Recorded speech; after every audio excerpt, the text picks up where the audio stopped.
Morning students, આજે આપણે કાલે વાત કરી તેમ પ્રમાણે આજે આપણે શું કરીશું? ઉદાહરણના દાખલા અને સ્વાધ્યાયના દાખલા જોઈશું. બરાબર?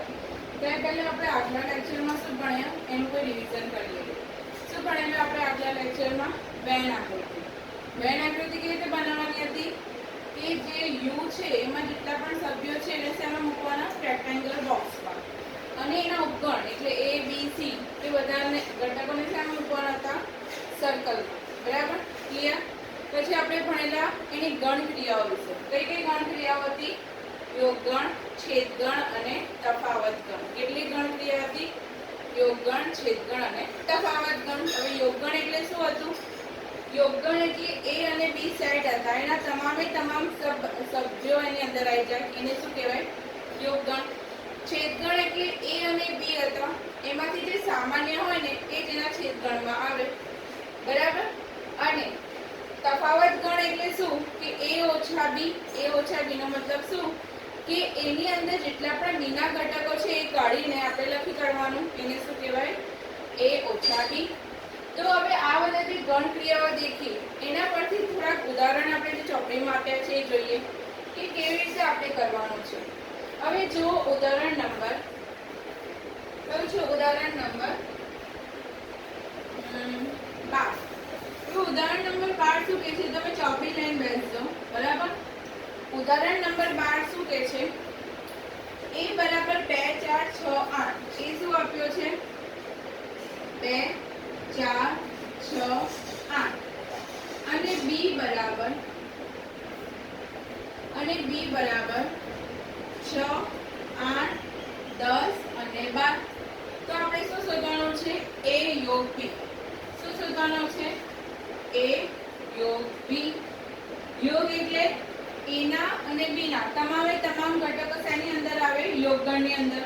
પણ એની અંદર ને બીની અંદર જે એકને એક વાર આવતું હોય, આમાં 8 અને 8 બે 8 અને 6 8 6 8 બંનેમાં આવે છે. તો આપણે એક વાર લખવાનું. કેટલી વાર લખવાનું? એક વાર. ચાલો તો શું થશે? 2 4 6 8 10 અને 12. બરાબર? યોગગણ એટલે એની અંદર રહેલા અને બીની અંદર રહેલા તમામે તમામ સભ્યો આવશે.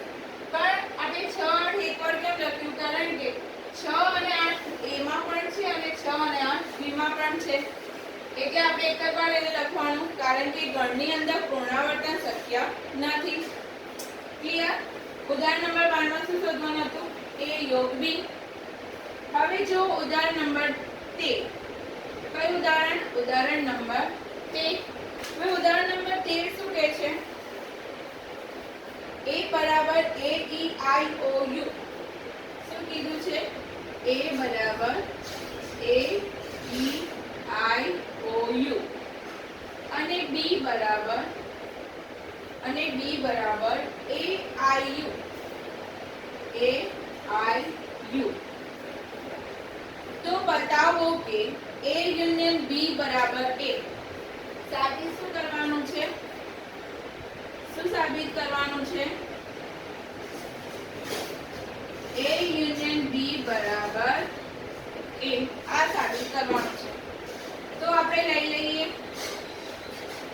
LHS એટલે ડાબા. શું કહેવાય એને? ડાબા. ડાબા બરાબર a યોગ b. a યોગ b નો મતલબ શું થાય? a અને b ની અંદર રહેલા તમામે તમામ સભ્યો a યોગ b ની અંદર આવે. ચલો, એની અંદર a એવું b ની અંદર પણ છે તો એકવાર લખો a e i બંનેમાં છે એટલે એકવાર i o u બંનેમાં છે એટલે એકવાર આઈ ગયા. બીના પણ ઘટક a i u પણ આવી ગયો. આ શું છે? a e i o u. શું છે? એ આખો એક છે. શું છે? આખો એક બરાબર a. પણ એટલે શું થઈ ગયું? ડાબા બરાબર જબા. બરાબર? સાબિત થઈ ગયું કે ડાબા બરાબર જબા.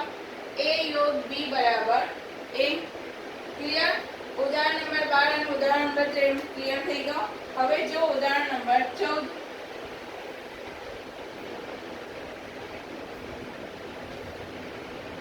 ચલો, ઉદાહરણ નંબર 14 શું છે?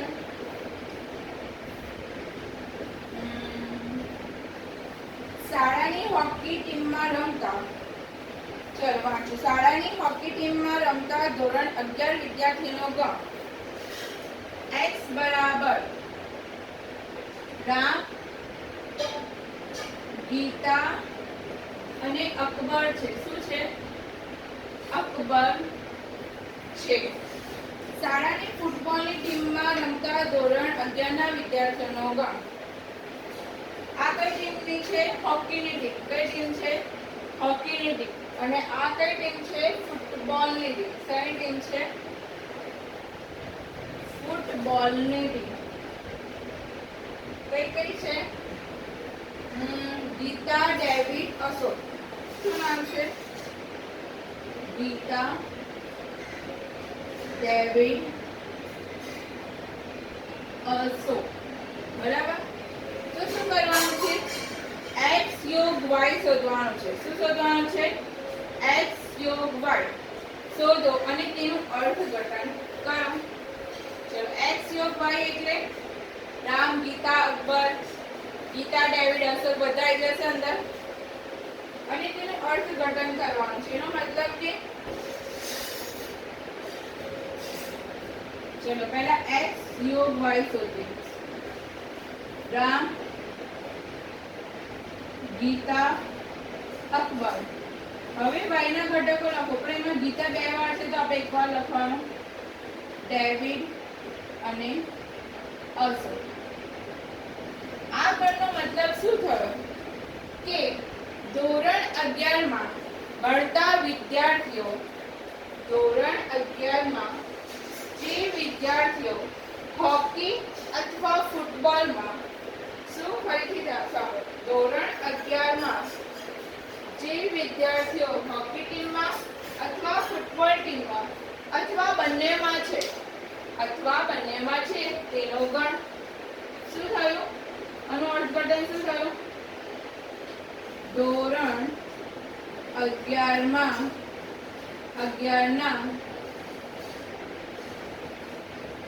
હોકી ના વિદ્યાર્થી અથવા ફૂટબોલ ના વિદ્યાર્થી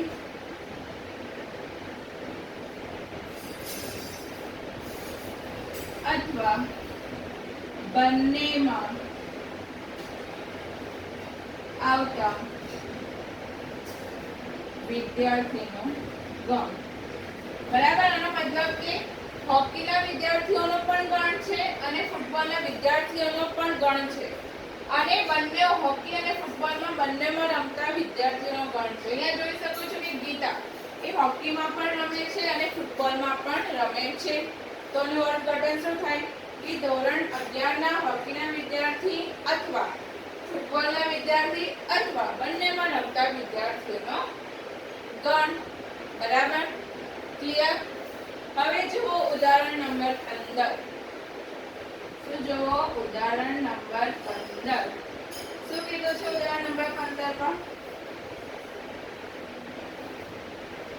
ઉદાહરણ 12 માં આપેલા ગણ a અને b માટે a છેદ b શોધો ઉદાહરણ 12 કયો છે આ a બરાબર 2 4 6 8 b બરાબર 6 8 10 12 તમારે શોધવાનો છે a છેદ b છેદ એટલે જે a માં હોય અને b માં પણ હોય તેવા જ ઘટકો આવશે બીજા નહીં આવે એટલે બંનેમાં જે સામાન્ય હશે એ જ ઘટકોની અંદર આવવાના છે હવે અહીંયા જોઈ શકો કે 6 અને 8 બંને ગણમાં છે a માં પણ છે અને b માં પણ છે તો છેદમાં કયા આવશે 6 અને 8 બરાબર ક્લિયર ઉદાહરણ નંબર 12 ના રકમ લેવાની છે અને છેદ શોધવાનો છે ઉદાહરણ નંબર 15 એવું છે કે ઉદાહરણ નંબર 12 ની જે a અને b ગણ છે એના પરથી a છેદ b શોધો બરાબર ક્લિયર આમાં શું કર્યું a યોગ b શોધ્યો a યોગ b નો મતલબ કે a ના તમામ સભ્યો અને b ના તમામ સભ્યોનો ગણ ઉદાહરણ નંબર 13 માં શું હતું કે સાબિત કરવાનું હતું કે a યોગ b બરાબર a તો આપણે શું લઈ લીધું ડાટા એટલે a યોગ b શોધ્યું તો આપણે શું મળ્યો a e i o u પણ એ ઈ આઈ ઓ યુ એ શું છે? એ છે. શું છે? એ છે. ચલો ઉદાહરણ નંબર 13 પરથી. હવે ઉદાહરણ નંબર 4 તો શું કહેતા હતા કે ધોરણ 11 માં ભણતા વિદ્યાર્થીઓ હોકીના વિદ્યાર્થીઓ આટલા છે અને ફૂટબોલમાં રમતા વિદ્યાર્થીઓ આટલા છે. તો આપણે શું શું કરવાનું હતું કે x યોગ y શોધવાનું હતું. શું શોધવાનું હતું? x યોગ y અને તેનું અર્થઘટન કરવાનું હતું. તો આપણે x યોગ y શોધ્યો તો શું મળ્યું? રામ, ગીતા, અકબર, ડેવિડ અને અશોક. પણ અહીંયા જોઈ શકો કે ગીતા હોકીમાં પણ રમે છે અને ફૂટબોલમાં પણ રમે છે. તો એનો મતલબ શું થયો? એનું અર્થઘટન કરીશું તો એનો મતલબ શું થશે કે ધોરણ 11 માં હોકીના વિદ્યાર્થી ધોરણ 11 માં રમતે હોકીના વિદ્યાર્થી અથવા તો ફૂટબોલના વિદ્યાર્થી અથવા બંનેમાં રમતા વિદ્યાર્થીઓનો ગણ. બરાબર. અને ઉદાહરણ નંબર 15 માં શું હતું કે ઉદાહરણ નંબર 12 નો જ ગણ લઈને એનો છેદગણ શોધવાનો હતો. છેદગણ એટલે જે બંને ગણમાં આવતા હોય એવા શબ્દો એનો શું કહેવાય? છેદગણ. હવે જોઈએ ઉદાહરણ નંબર 16. ચલો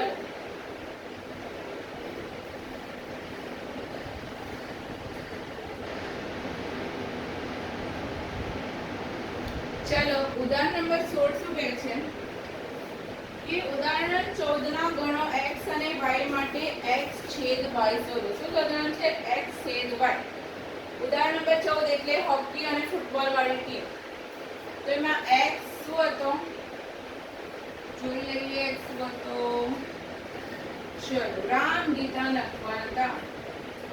બીરબલ હતો એટલે સારું હતું. રામ, ગીતા અને અકબર. બીરબલ રાખવા જેવું હતું ને, અકબર બીરબલ ની જોડી થઈ ગઈ હે ને. ચલો y શું હતું? ગીતા, ડેવિડ, અશોક. ગીતા, ડેવિડ અને અશોક. તો શું શોધવાનું છે? એનો છેદગણ શોધવાનું છે. છેદગણ એટલે જે બંનેમાં આવે. બંનેમાં તો ગીતા જ આવે છે. સીધા ગીતા હતો ને એવી ગીતા જ આવે છે ખરું. તો છેદગણ શું આવે? ગીતા. કારણ કે બંનેમાં આવે છે અને હોકી પણ ગમે છે અને ફૂટબોલ પણ ગમે છે. બરાબર. પકડી. હવે જો ઉદાહરણ નંબર 17. ચલો ઉદાહરણ નંબર 17. શું છે ઉદાહરણ નંબર 17? a બરાબર 1 થી 10. a બરાબર શું આપ્યો છે? 1 2 3 4 5 6 7 8 9 અને 10. b બરાબર શું આપ્યું છે? 2 3 5 7. 2 3 5 અને 7. તો આપણે શું કરવાનું છે? a છેદ b શોધો અને તે પરથી બતાવો કે a છેદ b બરાબર b થશે. પહેલા શું શોધવાનું? a છેદ b. ચલો હવે બંનેમાં સામાન્ય કયા છે? 2 છે, 3 છે, 5 છે અને 7 છે. કયા સામાન્ય છે? 2 3 5 અને 7. પણ એ આખો ગણ કયો છે? b છે. બરાબર. તો સાબિત થઈ ગયું કે a છેદ b બરાબર b. ક્લિયર? હવે જો ઉદાહરણ નંબર 18.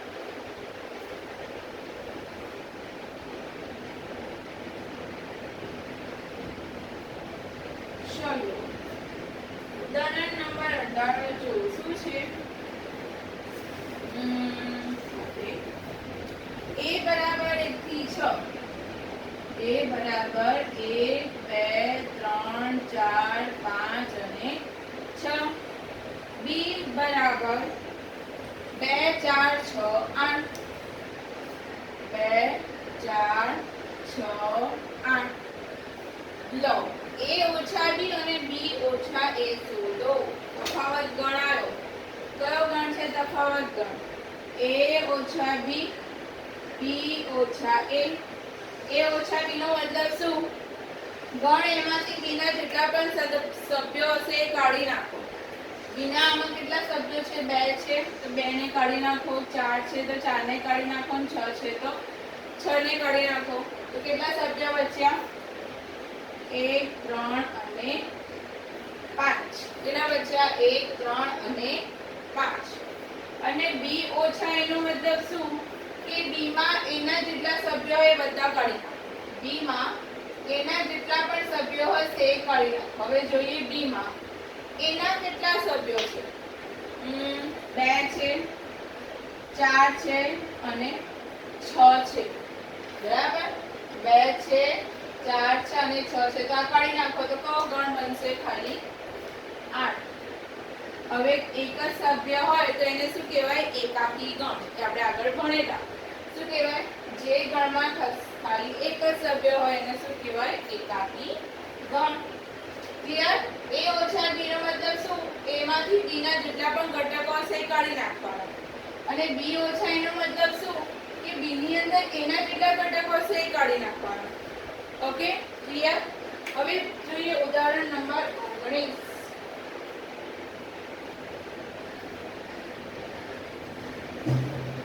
चलो उदाहरण 19 શું કહે છે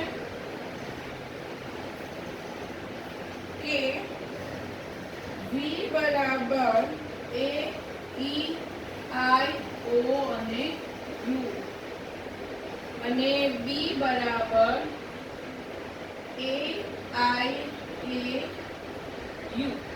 તો શું કરવાનું છે? v ઓછા b અને b ઓછા b શોધવાનું છે. જે ઉદાહરણ 18 માં કર્યું જ કરવાનું છે આમાં. બરાબર?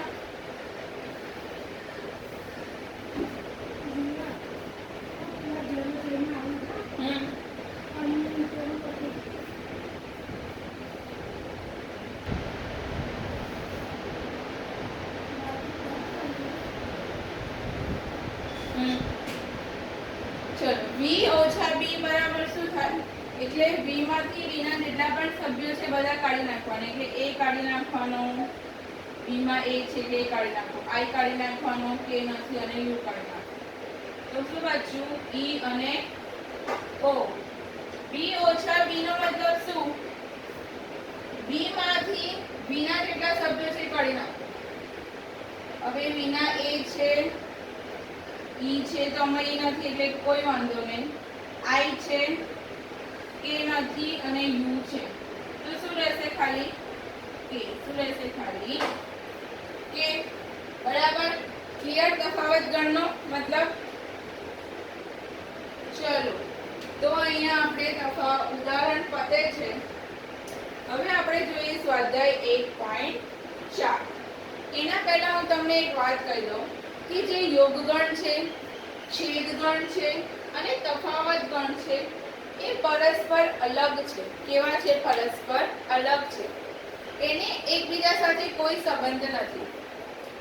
એ યોગગણ, છેદગણ અને તફાવત ગણ એકબીજા જોડે કોઈ સંબંધ નથી. એ કેવા છે? અલગ ગણ છે. તમે આને જોઈ શકો કે યોગગણ એટલે બધા લેવાના, છેદગણ એટલે બંનેમાં જે આવતા હોય એ લેવાના અને તફાવત એટલે એકમાંથી બીજો ગણ બાદ કરો હોય તો બીજા ગણના જેટલા સભ્યો હોય એ કાઢી નાખવાના.